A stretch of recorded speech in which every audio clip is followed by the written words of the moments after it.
Welcome to Targaryen supremacy. House Stark और रियासत शमाल की तारीख लाज़िम व मलज़ूम है। शमाल के तमाम बादशाह पहले इंसानों की औलाद में से हैं जो सबसे पहले एसो से हिजरत करके वेस्ट्रोस आए थे।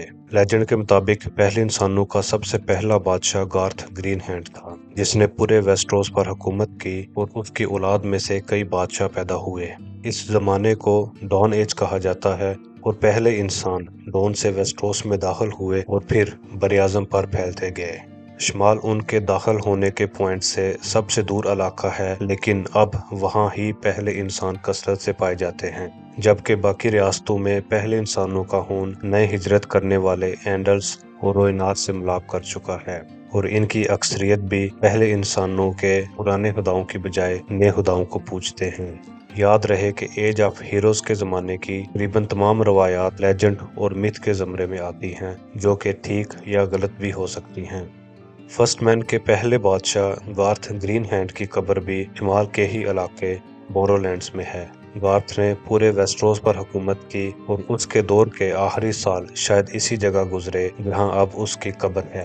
लेजेंड के मुताबिक इस पहले बादशाह के तख्त से ऐसी बदुआ निकली थी कि जिससे जो भी इस बादशाह के खिलाफ जाता वो जिंदा लाश बन जाता और ये बदुआ उसके जिस्म से तमाम तवानाई और जिंदगी चूस लेती।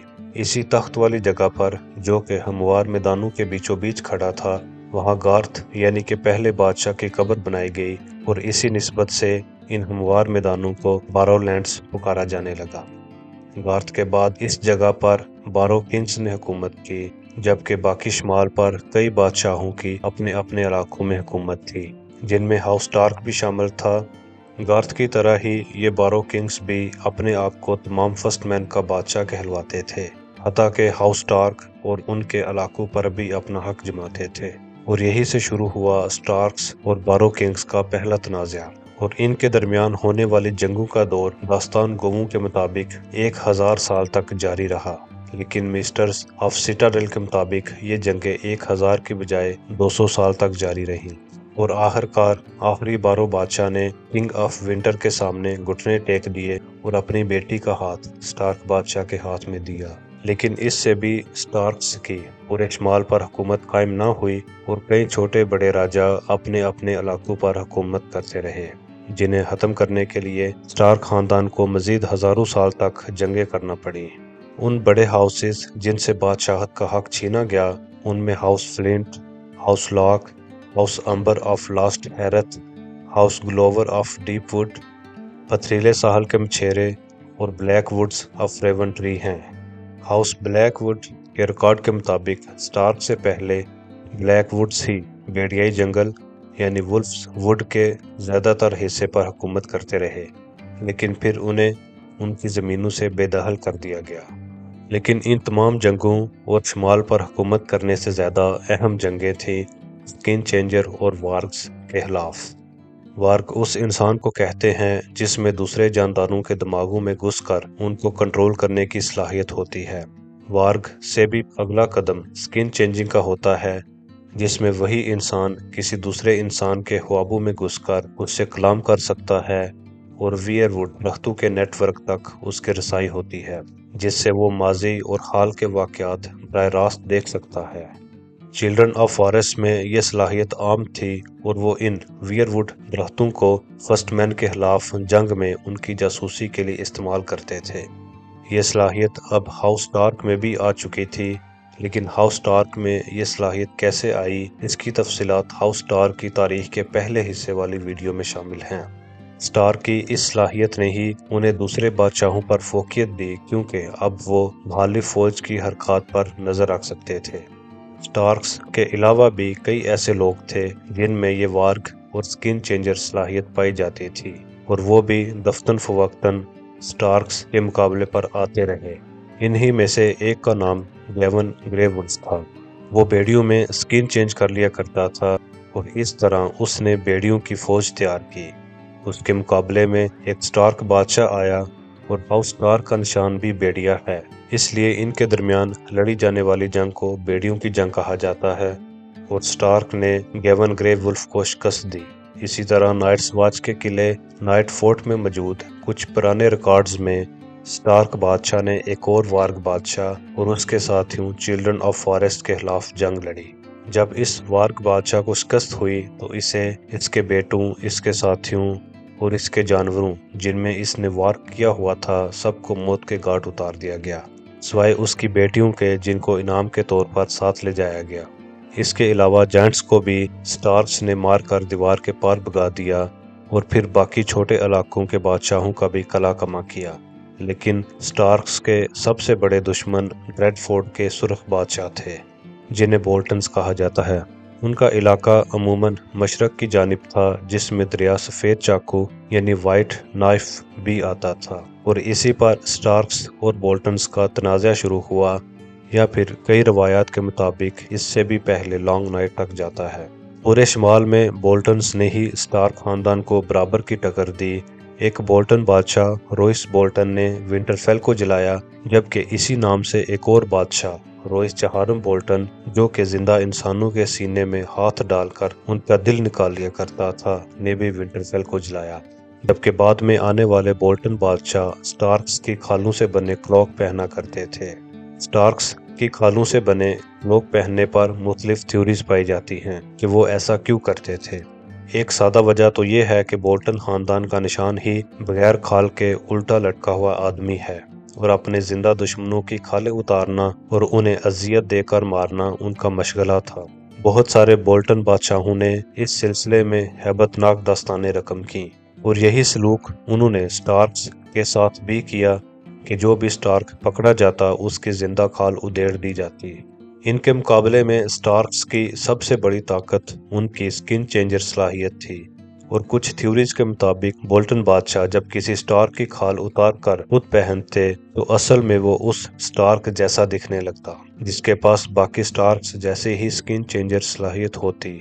बोल्टन बादशाह रोइस के विंटरफेल को जलाने की लॉजिक भी यही से साबित हो सकती है कि वो बोल्टन स्टार्क की खाल पहनकर बिल्कुल उस स्टार्क जैसा दिखता है और विंटरफेल में दाखिल होकर कैसल को आग लगा देता है।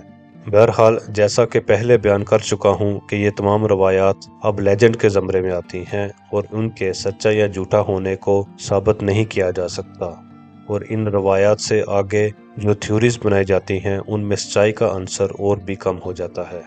लेकिन बोल्टन्स और स्टार्क्स की लड़ाई में भी जीत आखिरकार स्टार्क खानदान की ही हुई, और आखिरी बोल्टन बादशाह ने हाउस स्टार्क के सामने घुटने टेक दिए और अपने बेटे विंटरफेल में बतौर यरगमाली भेजे। जिस वक़्त इस बोल्टन बादशाह ने अपना ताज स्टार्क्स के हवाले किया, उसी वक़्त वेस्टरोस पर एक नई आफत एंडल्स की सूरत में नाजिल हो रही थी। रियासत शुमाल का शुमाली हिस्सा दीवार की वजह से हिफाजत में रहता है कि वहाँ नाइट्स वॉच होती है, जबकि जनूबी हिस्सा दुलदली इलाके में मौजूद किले मोट केलन की वजह से महफूज है। इस दुलदली इलाके में रहने वाले क्रैनिगो मैन और उनसे भी पहले मार्च किंग्स ज़रूरत पड़ने पर बारो किंग्स, विंटर किंग्स या फिर बोल्टन्स के रेड किंग्स के साथ इल्हाक करके जनूब से हमला आवर होने वाले लश्करों को पसपा किया करते थे। वो दुलदली इलाका जहाँ किला मोट केलन वाक़या है, इस इलाके को दी नेक या गर्दन कहा जाता है, कि जिस तरह इंसान के सर और धड़ का जोड़ गर्दन होता है, इसी तरह शुमाल और बाकी वेस्टरोस का जोड़ यही इलाका है। इसी जगह से चिल्ड्रन ऑफ फॉरेस्ट ने पानी का हथौड़ा यानी हैमर ऑफ द वाटर चलाया था, ताकि शुमाल का इलाका बाकी वेस्टरोस से अलग हो जाए। लेकिन पानी ज्यादा ना आया और बिल्कुल अलग होने की बजाय ये इलाका दुलदली हो गया और अब क्रैनिगो मैन का घर है। शुमाल में दीवार और जनूब में मोट केलन होने की वजह से शुमाल पर हमले का वाहिद रास्ता समुंदर से बनता है, और समुंदर से ही दो बड़ी ताकतें शुमाल पर दफ्तन फवक्तन हमलावर होती रही। मगरब से आयरन जजीरों के लोग और मशरक से एंडल्स हजारों की तादाद में अपने जहाज़ों के साथ शुमाल के साहलों पर उतरते, लेकिन हाउस स्टार्क शुमाल का कामयाबी से दिफा करते रहे।